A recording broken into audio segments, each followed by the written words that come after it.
Welcome to the 9642 podcast. This is your host, Mr. Number 9. And this is The Fool. Your 96 best place to listen to... For 10 years. Yes, for our 10th season of our mostly up-to-date... And unqualified. And unrequested. ramblings of the various issues in the world of sport. Or something like that. Hello everyone, welcome to our Cricket World Cup review and kind of review for the next one. Yeah. Or next World Cups. But I think we all are kind of happy with New Zealand's performance. Like, I'm not happy with Bangladesh's performance, but that's a different story. Yeah, I was fairly happy with New Zealand's performance. I mean, I think we ended up sort of where we deserved almost. Like, we struggled in our games against India and South Africa and Australia.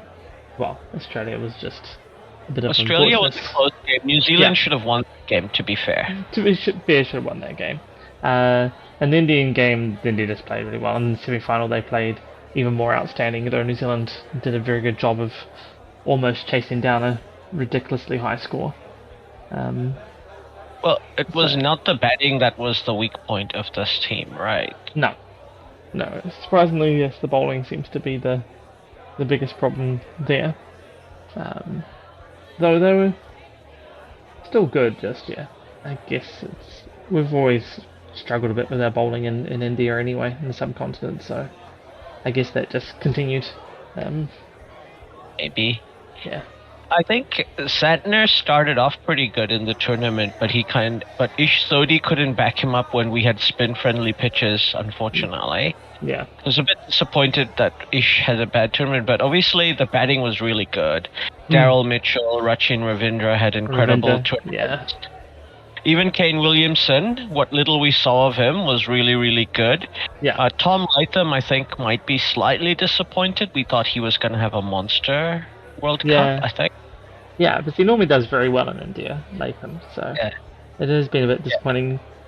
And I don't think we're pushing ahead a little bit, but the first test against Bangladesh was just completed. He didn't have that great a test match either, so seems to just be in a little bit of a slump. I know, Tom Latham's a very class act, and he'll come out of it and be once again world class, but just absolutely unfortunate timing for his for a bit of batting form decline. Even Conway had he didn't have bad form. Like, he got a start in every game. Like, obviously he scored a couple of centuries. Yeah. But Rachin obviously had a magical tournament, which he'll remember for the rest of his life. Yeah. No, he had an outstanding tournament. Almost could call him the player of the tournament, given that the other ones that are at that head of that conversation are the known people. Virat Kohli. I'd say he's not an awesome one, but Ravinder's like the new one there. So the youngest, first World Cup, just being amazing and just having the time of his life.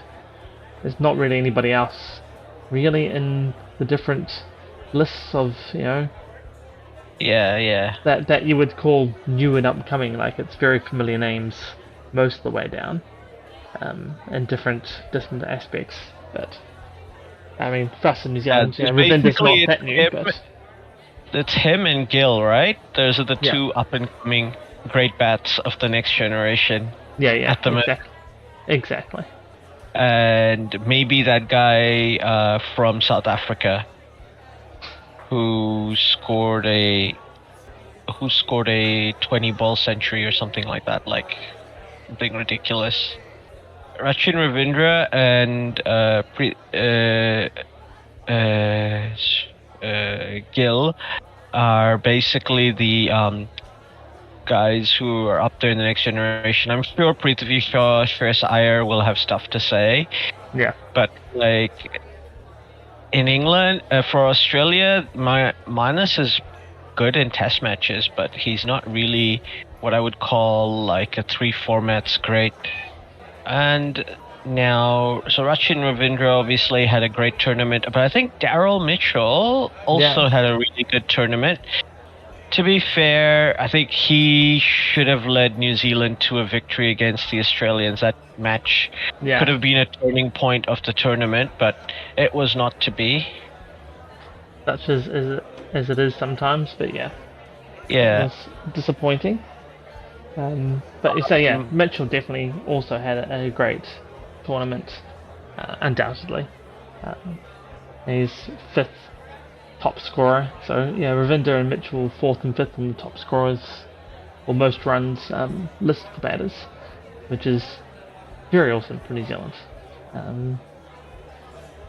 So yeah, it's just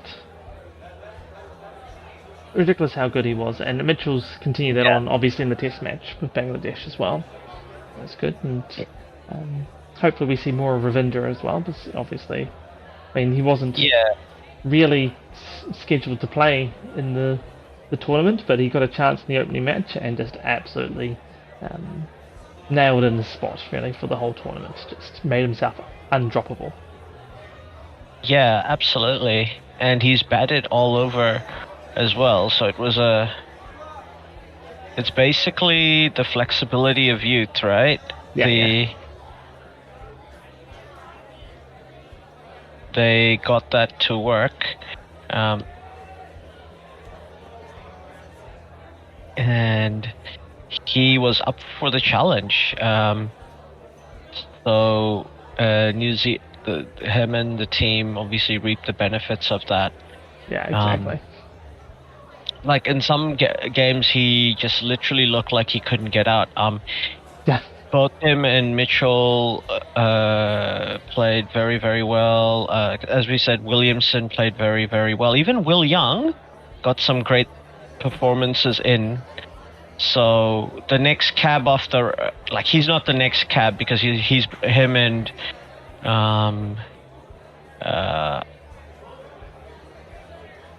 Chapman are older. Technically, they're older than Ravindra, right? Yeah. They're Ravindra's the next cab. They're the cab before, pretty much. Like they've started their journey. They're getting into it. Along with Conway, sort of is there. I know Conway's been around a little bit longer than those two, but they're definitely the next generation of players coming through. Right, they're the ones to come in and sort of take over the senior leadership role in a few more years' time. Once likes of Williamson and Salvi and co sort of roll on out. And the batting, I'm not worried about with New Zealand. It is the bowling. Like there's no bowler who's half as good as Trent Boult in the New Zealand domestic scene. I don't care who you talk about and who you like. With respect to everyone, all the usual suspects, but like. No, I think that is something like you look at our main bowling weapons, and they're all 33, 34, 30. Boult and Wagner are like generational talents, and Tim Southee is like a 3-format great, as a bowler. Also, Boult is a 3-format great as well. It's like there's nobody coming up the ranks who's that good. Like Matt Henry's the best probably, but even he's kind of old. Lockie Ferguson is sort of old. Well, they're all the same. Like Lockie Ferguson's like 31, 32, Bolt's 34, Southee's 34. Like there's not much, and Henry's 31. Like they're all vaguely the same age. So there's no like 18, 19-year-old guy coming up the rank from a bowling perspective. I don't think. Yeah, nothing that I don't really follow the domestic stuff as much as I probably should. But I can't think of anybody that's sort of showing up that's come through the ranks that's looking halfway decent, who's managed to get in. There's been a few, I suppose, that have sort of been there. I suppose there's Yeah. Jameson's Jameson has if he can keep from being injured, yeah. he has the ability to be like the leader of a bowling attack with like an incredible, like, 'cause he's so tall, he's always going to be difficult to play. It's like an all conditions bowler. I mean, but he's still 28, so But he's the first change. He's not going to open the bowling or anything like that. So yeah, it's finding these ones, and I'm sure they have them, but they just don't seem to be coming into the New Zealand team as much as you could expect. I don't know whether they've been doing any like New Zealand Day tours or anything, and if there's things around that coming through, which would be the normal one that would be how you would get people into it. Yeah. Yeah, it'll be interesting to see, because Carl Jamieson could be a bit of an all-rounder as well, like somebody who can bat a bit better than Cummins, but isn't as quick as Cummins, obviously. Yeah. But he's a tall guy, and he can bat like quite well. So it'd be interesting to see as in the next few years how they're replacing that. Does look just what we got? No, it looks like probably the next young talent in New Zealand. Looking at when was this? So earlier this year there was a New Zealand A versus Australia A played up in Brisbane, and for young bowlers there was a William O'Rourke. He's 22, and he bowled since played for the under-19s. Got 3 wickets for 44 off 10 overs, so nothing too. That's pretty good. In the A team was like Scott Kugelheim, Jacob Duffy, and a few others that have been nearish by. Yeah. But we know Kugelhein's ceiling. We know Kugelheim and Duffy's ceiling. Like, yeah. I think they're unlikely to have a late career like recovery like Kyle Mills or Chris Martin. They in their 30s came back because they became really clever bowlers, but I don't think Kugelheim or I can see Lockie Ferguson be like that, but I don't think Scott Kugelheim or Duffy are in that sort of bowler. No, there's nothing that sort of suggested that, from what I've seen, that's going to be how that comes out. So yeah, I think this Will O'Rourke's probably in the New Zealand A team, the one to really pay attention to. What's he got? So yeah, he's in first class, average 28, list A is 23, so nothing too amazing. But I have to say he's the youngest one that's playing it at that level, so see how it goes. Yeah. But it's not a bad core of young players for New Zealand to build around, especially if they get like people like if Rachin develops his spin and Glenn Phillips develops his spin. Because Glenn Phillips is still reasonably young. He's in his late 20s. Yeah. And if Finn Allen ever comes around, then we've got a decent core of young guys. Yeah. I guess with Ravinder also, it's a question of do we want him to focus on the spin? It's probably useful the next little bit.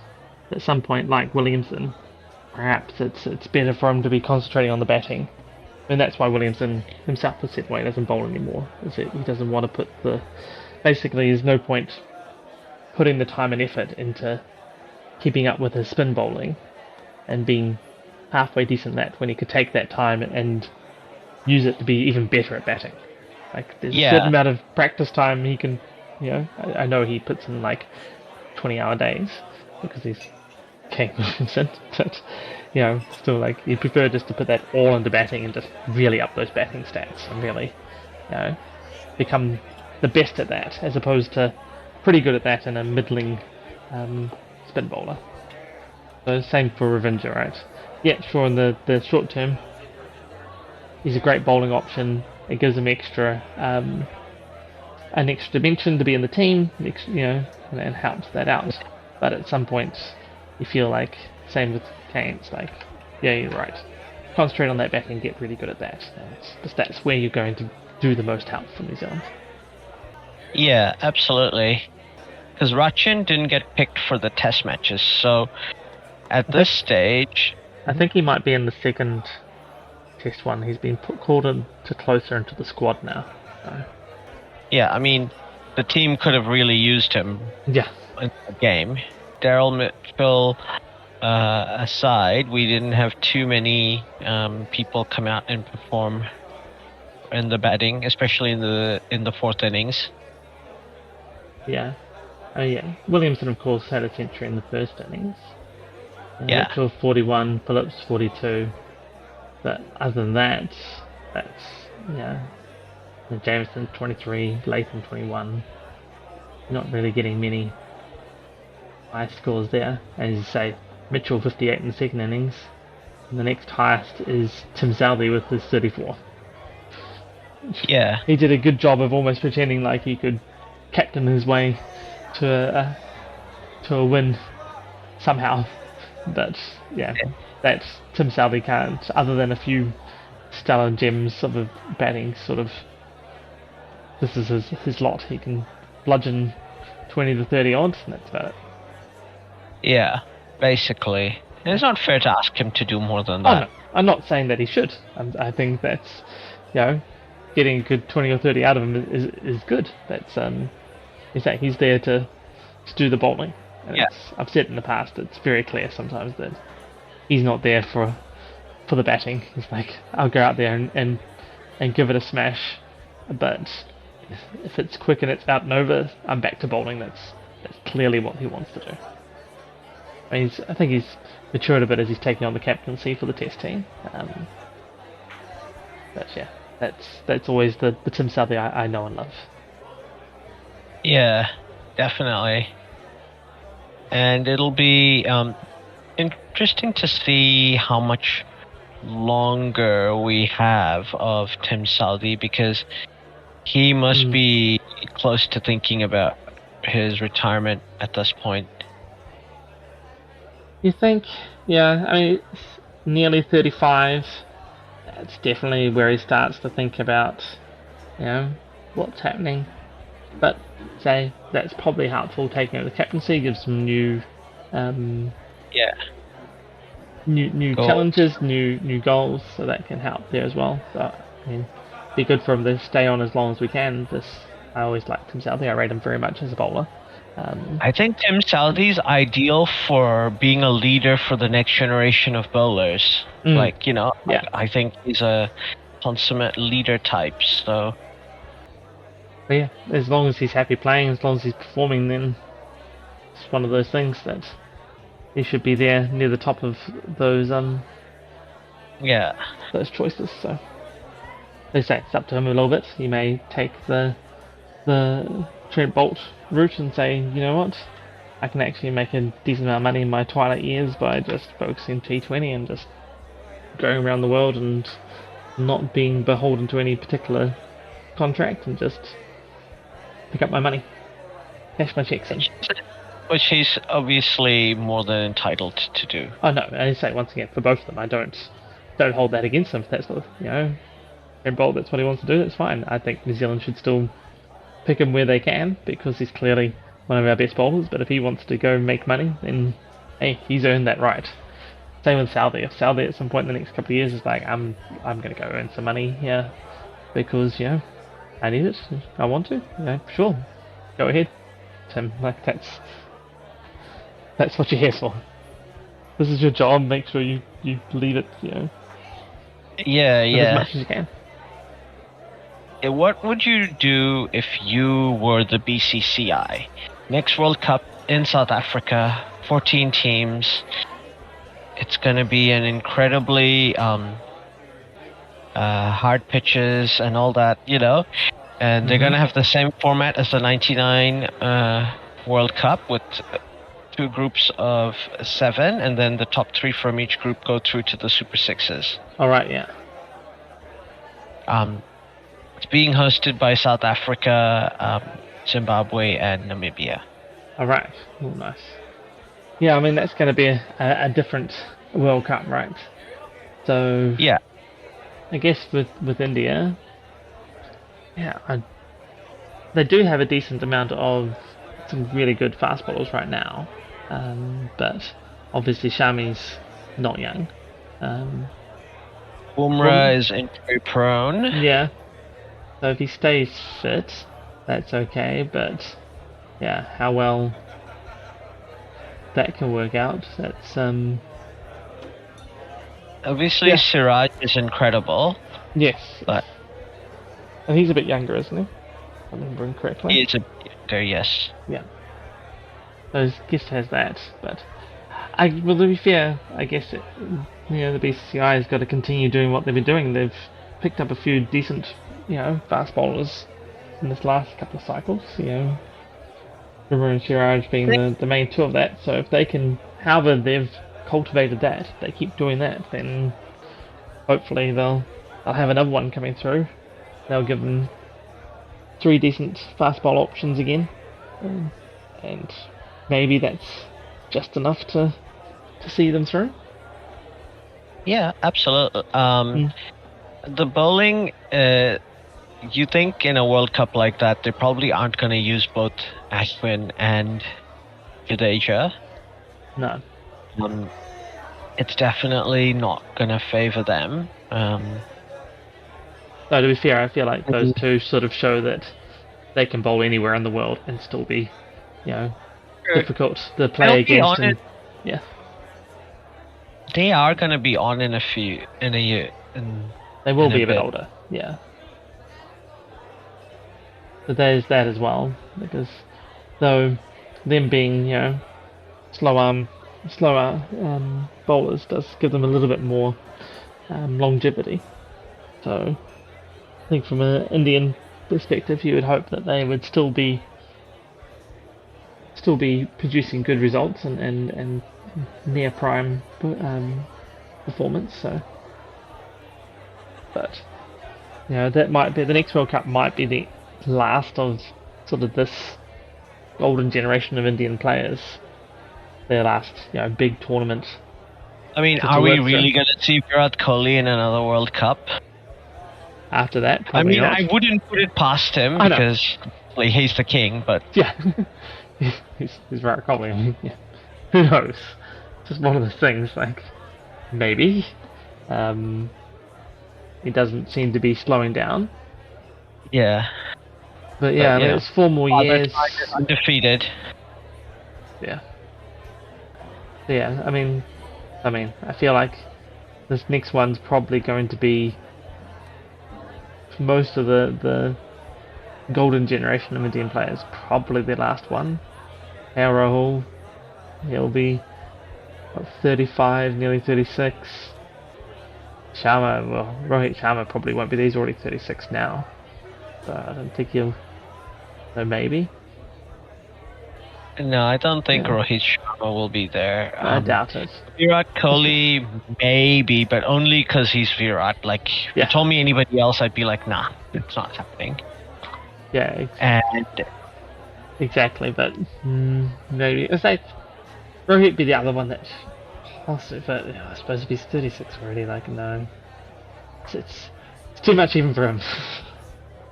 Like, New Zealand might possibly still have Kane Williamson. Possibly, yeah. Might even still be the captain of the ODI team. Oh, quite likely. I mean, if he's there. Yeah. Then, yeah, I mean, why not? It's up to at this point, those sort of things are up to him, right? About whether he stays on in what capacity. I mean, 4 years' time he'd be 37, I think. Definitely still be there. Probably still feeling capable enough and there enough to captain. He might, at that point, be more as a mentor for the next captain and be handing it down to whoever's taking over. and being there as sort of the mentor and just the other statesman. But It's up to him. it's up to him. But say other than the bowling, as we've already gone over, I think New Zealand will look pretty solid going into that World Cup. And being South Africa, it's potentially a little better for us, though. So we need to potentially sort out some of our fast bowling things. Like Lockie Ferguson will be 36. Obviously, Southey and Bolt will be probably too old, 38-ish. Well, 38 for both of them. So Yeah. probably a bit too far for them being fast bowlers. Yeah, by then you'd hope we have another good white bowler. Yeah, exactly. Maybe Adam Milne? Well, Adam Milne's currently 31, so he'll be 35. So yeah, he can still be there. Late career renaissance. Yeah. Matt Henry will be 35. And Lockie Ferguson will be 36. Probably still okay. It'll be his last hurrah. Yeah, but we'd probably be really looking for some new young bowlers at that point. We do need them there. That's sort of the next World Cups where that next crop of young bowlers is sort of going to come through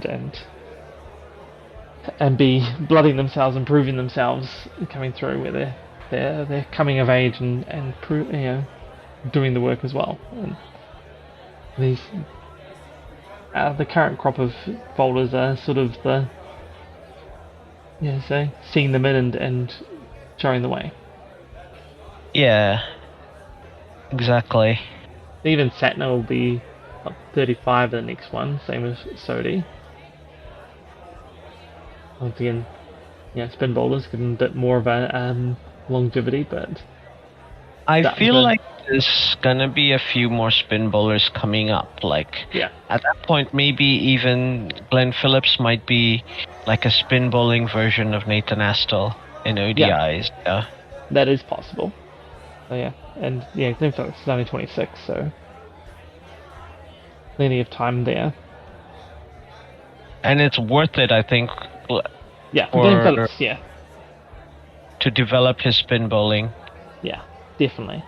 He's much more sort of middle order batter, develop into an all-rounder, especially in an ODI sense, of being able to provide a good number of overs of off break is definitely going to help. Oh yeah. Now the Australians managed to kind of pull a fast one on everyone and and win the tournament. Yeah. At the end of the day, I feel like deservedly. Like they timed everything correctly. Yeah, you can't take it. To win the tournament. To win the tournament. You can't take it away from them. Like you say, it was almost the greatest tournament by them. Like started poorly, but then built into it and had some magical games and magical innings to really show why they should have won it, and they did. And I think from their point of view, that final was perhaps almost perfection. Like it seemed to be just their greatest game, and that's what you want. Like that was them peaking at the right time. They get to the final, and that's like the peak performance that they could have put out. Yeah, like every thing worked properly the way you would have wanted as an Australia fan, and I think Pat Cummins basically won the match with his captaincy. Yeah. He just read something on the pitch that nobody else saw. Yeah, he was a captaincy masterclass by Pat Cummins. He really just... I know going into the tournament there was plenty of people that, especially in Australia, that sort of doubted whether he was the right person for it. Yeah. But I think this tournament showed that yes, he knew what he was doing. Yes, he was a great captain, and yes, he could marshal the entire team to perform in the way, and you say, and could read the game, and knew when to make the changes, what to do. Like it was an amazing tournament for him. as captain, and obviously as a bowler. But yeah, it's like basically a comeback performance from him. Yeah, exactly. And it's going to be interesting because it wouldn't surprise me if we had the same for semi-finalists, because South Africa hosting the next World Cup, no reason why they can't make the semi-finals. Exactly. They say at home they should be very good and very strong. Once again, I think with South Africa cricket, it just comes down to the mental aspect of the game and whether they can hold their nerve and finally, break through their own barriers. Yeah. So we're saying no, right? Yes, yeah, no. Yeah. Potentially they make semi-final again, as you say, and then, crash out again. Because that's just the South African way. Yeah. Yeah. Some jerseys are just cursed. Exactly. So yeah, I think you're right. Say India seems to have a great system going, so say it is different pitches and stuff, but I think they'll still be in that top four. Australia is Australia, and they're playing South Africa, so that's just almost second home for them. So yeah, and Australia's always going to churn out top talent, so you don't even have to worry too much about player turnover or moving things. Australia always seems to they've just got a system that's just worked for years and years, and they get that. And as we've gone through, I think New Zealand still have a decent team. So maybe it will depend on exactly what bowlers come through and how they develop over the next 4 years that may break that run. But I think New Zealand into another semi-final. Yeah, especially if Kane Williamson is still there. Yeah, I think with our batters, the core of our batters are still there and they're still performing at the level we know they can. They'll be carrying that team. So it'll come down to which of the bowlers, the current core of bowlers is left, how they're performing, who's coming in to replace people, and how that's sort of working its way through.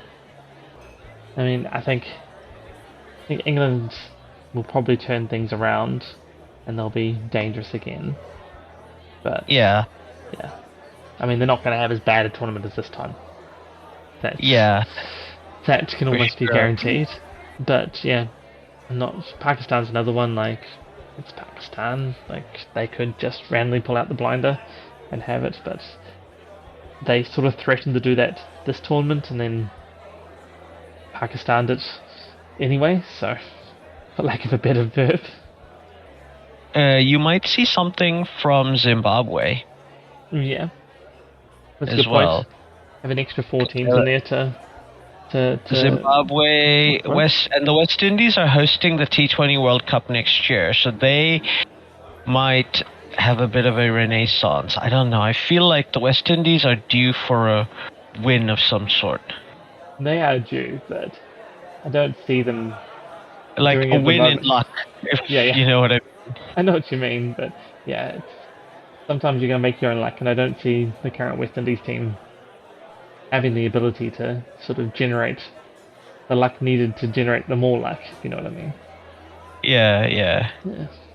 So, I mean, it is the West Indies, and if anything, they can just pull out performances and wow everybody, right? And just be like, no, we were always this good. And you're like, yeah, you're right, you were always this good. Why did we doubt you? And then they can go into the slumps that they're sort of now. So, same thing. It's Say World Cup, T20 World Cup next year. They'll be interesting at home. West Indies are always strong when they're playing at home. So there'll be that, and that could fuel that process for the next 4 years. Looking at the ODI World Cup in South Africa, as you say, and so if they do well next year, their home T20 World Cup, that will push that further, I think. But if they disappoint, then that may be the long decline continues. Yeah, it'll be one of those things. Like, obviously we're all rooting for the West Indies. We want to Yeah. see, like, we know the region still makes great players. We want to see them do well in the maroon uniform. Yeah. I think the West Indies is pretty much everybody's second team, right? Yeah. Everybody loves the West Indies. And you say, when they're in top form, they're just such a wonderful team to watch. And, and always churn out good games, whatever format it is, when they're in that top form. It's just, a delight to watch. Yeah. So it'll be definitely an interesting tournament lead up. Well, there is already things about whether or not they will change the format. So we'll have to watch this space. Yeah.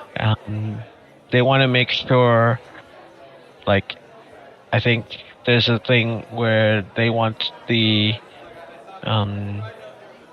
setup to make sure India are unlikely to get eliminated early, which I think is fine. India doesn't need extra help.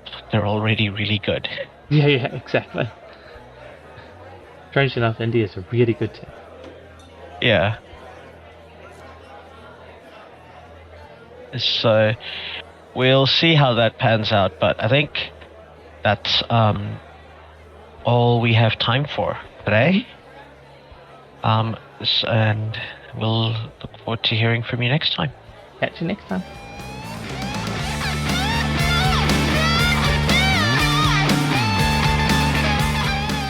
Well, that is the end. Thanks for listening all the way through. If you liked what you heard, we have even more. NineSixFourTwo Discord and a Buy Me a Coffee. Pretty sure it's Buy Me a Beer. Oh yeah, buy me a beer on buymeacoffee.com.